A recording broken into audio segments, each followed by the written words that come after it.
Hello friends, welcome back again to English कक्षा। तो आज के इस वीडियो में हम बचे हुए पार्ट्स करेंगे, जो कि मैंने 4 जो डिफिनेशंस थे उसकी डिटेल एनालिटिक्स मैंने पिछली वीडियो में कर ली है। तो वो अभी तक आप नहीं देखे हो तो देख लो आप पीछे वाली वीडियोज़ में जाके। मैं डिस्क्रिप्शन में भी इसके लिंक दे दूँगा और आपको बेसिक वाले क्लास भी देख लेनी चाहिए, क्योंकि उससे आपको एक आइडिया मिल जाता है कि हम लोग क्या करने वाले हैं।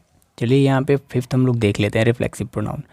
My self, your self, him self, her self, our self, it self etcetera. ये जो हमारे आते हैं वो आते हैं रिफ्लेक्सिव प्रोनाउंस में। तो इससे फर्स्ट जो हम लोग पॉइंट देखते हैं, enjoy, pride, absent, introduce, cheat, satisfy, busy etcetera. Verbs के बाद एक ऑब्जेक्ट या फिर एक रिफ्लेक्सिव प्रोनाउन जरूर आता है। एक बार ध्यान में रखिएगा, सेंटेंस में एक बार अगर ये सारे वर्ड्स आ रहे हैं तो उसके बाद एक ऑब्जेक्ट आएगा या फिर रिफ्लेक्सिव प्रोनाउन जरूर आएगा। तो जैसे इससे हम एक रिलेटेड एग्जांपल देख लेते हैं। She introduce herself to the principal. अब यहाँ पे इंट्रोड्यूस मैंने आपको यहाँ पे पिछले वाला बताया था कि इंट्रोड्यूस अगर आता है तो इसके बाद एक रिफ्लेक्सिव प्रोनाउन जरूर आएगा। तो यहाँ पे सेंटेंस में जैसा कि आप देख पा रहे होगे, सी इंट्रोड्यूस हरसेल्फ। हरसेल्फ जो यहाँ पे है हमारा रिफ्लेक्सिव प्रोनाउन है टू द प्रिंसिपल। क्लियरली आपको समझ में आ गया होगा। नेक्स्ट है she introduce me to the principal. अब यहाँ पे देखिए मी है, ठीक है, इंट्रोड्यूस आ रहा है तो यहाँ पे जो मी है वो ऑब्जेक्ट है, तो यहाँ पे ऑब्जेक्ट आ रहा है। यानी कि जो फर्स्ट पॉइंट है, enjoy, pride, absent, introduce, cheat, satisfy, busy etcetera, verbs के बाद एक ऑब्जेक्ट या फिर रिफ्लेक्सिव प्रोनाउन जरूर आता है। ओके, नेक्स्ट जो हमारा पॉइंट है ये है रिफ्लेक्सिव प्रोनाउन जो है उसका प्रयोग सेंटेंस के सब्जेक्ट के रूप में नहीं किया जाता है। ठीक है, अब सेंटेंस अब क्या बनाओगे, मान लो माई सेल्फ अगर आपके पास है रिफ्लेक्सिव प्रोनाउन में, माई सेल्फ, योर सेल्फ, इससे आप क्या सेंटेंस बना सकते हो? कोई नहीं, ये तो या ऑब्जेक्ट में आएगा या फिर आपके बीच में आएगा, इससे कोई सेंटेंस नहीं बन सकता है। ओके, तो ये आपको समझ में आया होगा। नेक्स्ट हम लोग देखते हैं, everyone, someone, anyone, no one, anybody, somebody etcetera. Common genders के प्रोनाउन है, ये कॉमन है दोनों। ठीक है, अब ये मस्कुलिन है, ये फेमिनिन है या फिर प्लूरल है, सिंगुलर है, आपको नहीं समझ में आएगा। इनके लिए रिफ्लेक्सिव प्रोनाउन हिमसेल्फ का प्रयोग किया जाता है, लेकिन अगर फीमेल को आपको इंडिकेट करना हो तो हर सेल्फ होता है। ये तो सभी लोग जानते हैं। जैसे कि ले लीजिए कि चाइल्ड है, इन्फेंट है, बेबी है, या फिर कोई मेल या फीमेल, अगर सेक्स का पता नहीं चल रहा हो कि वो मेल है या फिर फीमेल है, तो इसके लिए रिफ्लेक्सिव प्रोनाउन इटसेल्फ का प्रयोग होता है। अब जैसे हम लोग एग्जांपल देख लेते हैं, the boy has hurt himself badly. Okay, तो जब बॉय है, हर्ट के बाद यहाँ पे देख रहे होगे हिमसेल्फ है। ओके,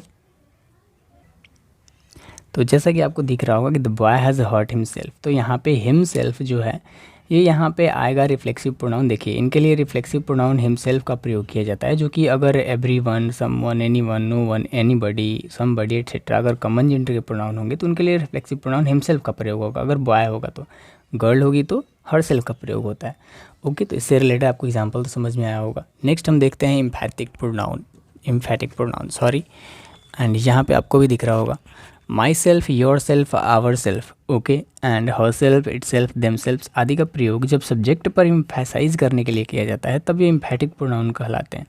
मतलब कि जो सब्जेक्ट है उस पर अगर आप जोर लगाते हो तो ये जो सेंटेंस, ये जो वर्ड्स हैं my self, your self, our self, इनका अगर सब्जेक्ट पे इम्फेसाइज करना होता है तब ये इम्फैटिक प्रोनाउन कहलाते हैं। और ये सब्जेक्ट के बाद तुरंत आते हैं, जैसे सब्जेक्ट कोई हुआ उसके बाद तुरंत आएंगे। एग्जाम्पल देखते हैं, they themselves admitted their guilt. उन्होंने खुद से अपना जो गलती है उसको स्वीकारा या फिर पेश किया। ओके, नेक्स्ट जो है सी हरसेल्फ सेज सो, उसने खुद कहा। ओके, तो यहाँ पे जो आप देख रहे हो कि जो सब्जेक्ट है उसके डायरेक्ट बाद हरसेल्फ या फिर देमसेल्व्स आ रहे हैं, तो ये जो प्रोनाउन है, ये जो इंडिकेट करता है वो इंडिकेट करता है इम्पैटिक प्रोनाउन को, क्योंकि ये सब्जेक्ट पे जोर डाल रहा है। ओके, और जो पहले वाला था वो सब्जेक्ट के बाद में आते थे, जो कि वर्ड है अगर कोई प्रोनाउन का प्रयोग जो होता है वो सेंटेंस के बाद में होता था। ओके, जैसे अगर इंट्रोड्यूस था तो उसके बाद में हर सेल्फ आता था, लेकिन यहाँ पे डायरेक्ट जब आएगा तो सब्जेक्ट के बाद आएगा।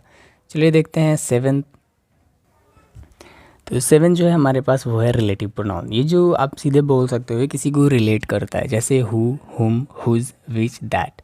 अब देखिए, हु का प्रयोग ह्यूमन बींग्स के लिए किया जाता है और विच का प्रयोग किसी वस्तु को डिनोट करने के लिए, जैसे हु इज़ द मैन। जैसे एग्जांपल देख लेते हैं, this is the boy who broke the glass.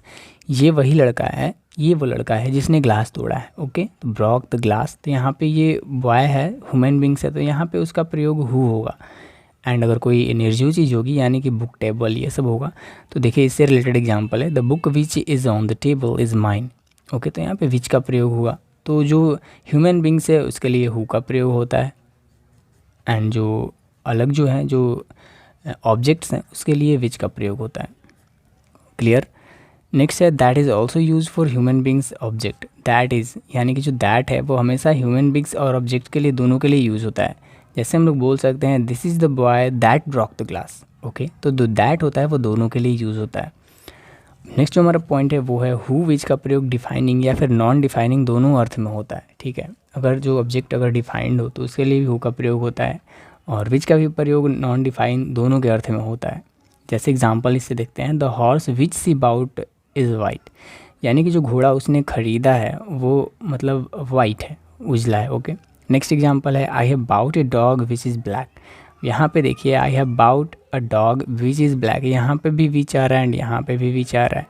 ठीक है, तो ये डिफाइनिंग चीज़ है कि वो बहुत इसको डिफाइन कर रहा है, वेल डिफाइन कर रहा है, इसलिए जो सेंटेंस में हु विच का प्रयोग है वो डिफाइनिंग और नॉन डिफाइनिंग दोनों का प्रयोग एक ही में होता है। ओके, अब आपको समझ में आया होगा। यहाँ पे देखते हैं नेक्स्ट पॉइंट जो है superlative degree. Only non all that is everything sorry के बाद दैट का प्रयोग होता है, हु हुम विच का नहीं। ओके, तो जो सुपरलेटिव डिग्री होते हैं जो कि ओनली वन ऑल, या ऑल का मतलब यहाँ पे एवरीथिंग है, के बाद दैट का प्रयोग होता है। जैसे एग्जांपल देख लेते हैं she is the most intelligent girl that I know. अब ये जो मोस्ट इंटेलिजेंट है वो है आपका सुपरलेटिव डिग्री, उसके बाद दैट का प्रयोग होता है। ओके, अब हु आई नो, हुम I know, which I know, इसका प्रयोग यहाँ पे नहीं होगा, क्या होगा, दैट का प्रयोग होगा। ओके, एंड यहाँ पे all that glitters is not gold, जो ग्लिटर्स होते हैं सारे वो गोल्ड नहीं होते हैं। ओके, तो यहाँ पे भी दैट होगा। जो ऑल यहाँ पे मैंने आपको बताया एवरीथिंग के लिए प्रयोग होता है, तो इसके बाद भी दैट का होगा। ऑल दैट के बाद ऑल हु ग्लिटर्स नहीं होगा, ऑल हुम ग्लिटर्स नहीं होगा, ऑल विच ग्लिटर्स नहीं होगा, यहाँ पे दैट का यूज़ होता है। तो होप आपको ये सब सारी चीज़ें समझ में आ रही होंगी। अगर नहीं समझ में आ रही होंगी तो थोड़ी सी आप वीडियो पॉज करके देख लेना, आपको समझ में आ जाएंगी जो मैं बोलना चाह रहा हूँ आपको। यहाँ पे जो नेक्स्ट पॉइंट है हमारा हु का उपयोग नॉमिनेटिव केस में होता है, अर्थात इसके बाद वर्ब आता है, जबकि हुम का प्रयोग ऑब्जेक्टिव केस में होता है और इसके बाद वर्ब नहीं आता है। एग्जाम्पल देख लेते हैं the girl who I met today was Amit's friend, और यहाँ पे नो इरर, ये एक आपका इरर के टाइप का क्वेश्चन है। तो यहाँ पे हम लोग देख लेते हैं हु का प्रयोग नॉमिनेटिव केस में होता है, इसके बाद वर्ब नहीं आता है, हु के बाद वर्ब नहीं आएगा। ओके, अब देखिए हु का प्रयोग यहाँ पे नॉमिनेटिव केस में होगा। अब यहाँ पे the girl who I met, अब यहाँ पे देखिए इसके बाद वर्ब आता है तो यहाँ पे हु नहीं होगा, ऑब्जेक्टिव केस में होता है हुम का प्रयोग, तो यहाँ पे हु नहीं होगा, क्या होगा, हुम होगा। The girl whom I met today was Amit's friend, यहाँ पे बी पार्ट मिरर है। तो यहाँ पे आपको समझ में आया होगा कि हु का प्रयोग नॉमिनेटिव केस में होता है, अर्थात इसके बाद वर्ब आता है, जबकि हुम का प्रयोग ऑब्जेक्टिव केस में होता है और इसके बाद वर्ब नहीं आता है। तो यहाँ पे आपको कहाँ वर्ब मिल रहा है। ओके, तो यहाँ पे हुम जो है यहाँ पे हु के बदले होगा। तो होप आपको ये सब चीज़ें समझ में आई होंगी। देखते हैं अगला जो हमारा 8th है इंट्रोगेटिव प्रोनाउन, जैसे कि हु हुम हुज विच व्हाट। अब देखिए हु का प्रयोग जो होता है वो व्यक्ति का पर्सनल पता लगाने के लिए होता है। जैसे कोई अगर गेट पे आपके खड़ा है तो कोई आपसे पूछेगा कौन है। एग्जाम्पल में हम लोग देख लेते हैं who is knocking the door, मतलब कौन जो है दरवाज़ा खटखटा रहा है। Who gave you that book, ये जो किताब है तुम्हें किसने दिया। तो ये पर्सन का पता लगाने के लिए हो रहा है। ओके, विच का प्रयोग क्या होता है कि वस्तु और जो व्यक्ति है और वस्तु दोनों के लिए होता है।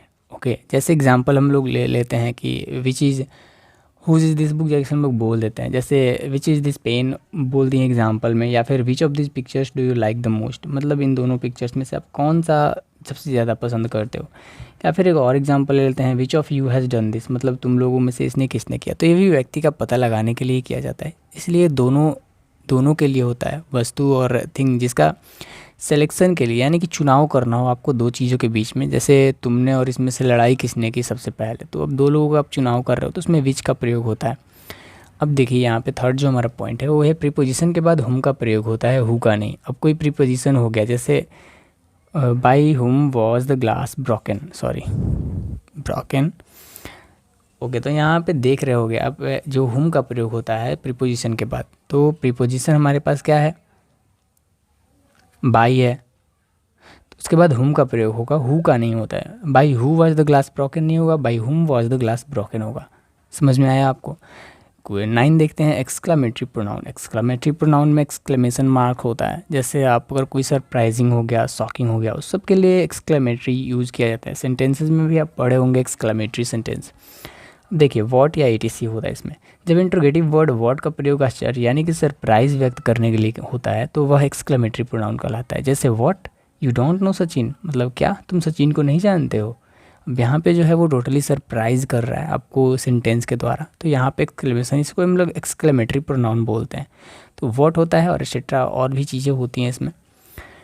10 जो हमारा है वो है रेसिप्रोकल प्रोनाउन एंड ये जो प्रोनाउन है वो लास्ट है। ओके, तो इसको हम लोग समझते हैं क्या बोलना चाह रहे हैं। तो इसमें जो है ईच अदर या फिर वन अनदर होता है। अब ईच अदर होता है टू के लिए, अगर 2 लोग हैं उसमें आप ईच अदर को कंपेयर कर सकते हो। One another more than two, अगर 2 से अधिक लोग हैं, 4 लोग हैं, 10 लोग हैं, 50 लोग हैं, तो उस सब के लिए आप मोर दैन टू यूज़ कर सकते हो। जैसे the 4 brothers quarrelled with each other. अब यहाँ पे जो 4 भाई थे वो अब अपने में लड़ गए, ठीक है। दोनों भाई मान लीजिए अब 4 भाई अपने में लड़ गए तो quarrelled with each other. And उसके बाद यहाँ पे तो डिफाइन है कि 4 भाई थे वो अपने में लड़ गए। यहाँ पे जो नेक्स्ट है sentence, they all gave evidence against one another. उन सभी लोगों ने, जितने भी लोग थे, वो एक दूसरे के खिलाफ जो थे वो एविडेंस प्रस्तुत किए, यानी कि सबूत प्रस्तुत किए, ओके, दिए उनके सामने। तो यहाँ पे अब आपको डिफाइन नहीं है कितने लोग हैं, लेकिन इतना आपको मालूम है कि 2 से ज़्यादा होंगे, ठीक है। तो यहाँ पे आपको one another which each other यहाँ पे डिफाइन है, जो कि 2 के लिए होता है रेसिप्रोकल में। एंड यहाँ पे आप देख रहे होगे सेकंड वाला जो कि दे ऑल गेव, तो यहाँ पे 2 से अधिक लोग हैं तो वहाँ पे आपको एविडेंस अगेंस्ट वन अनदर, यहाँ पे आपको वन अनदर होगा।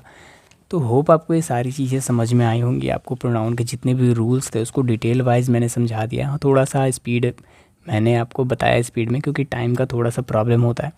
तो आप वीडियो को थोड़ा स्लो करके भी देख सकते हो, या फिर वीडियो को आप अगर समझ में आ रहा होगा तो थोड़ा सा पॉज करके आप चीज़ों को समझ जाओगे तो डेफिनेटली आपको समझ में आई होंगी। ये फास्ट सीरीज़ है इसलिए वीडियो जो है वो फास्ट में आपको रिवीजन करवा रहा हूँ।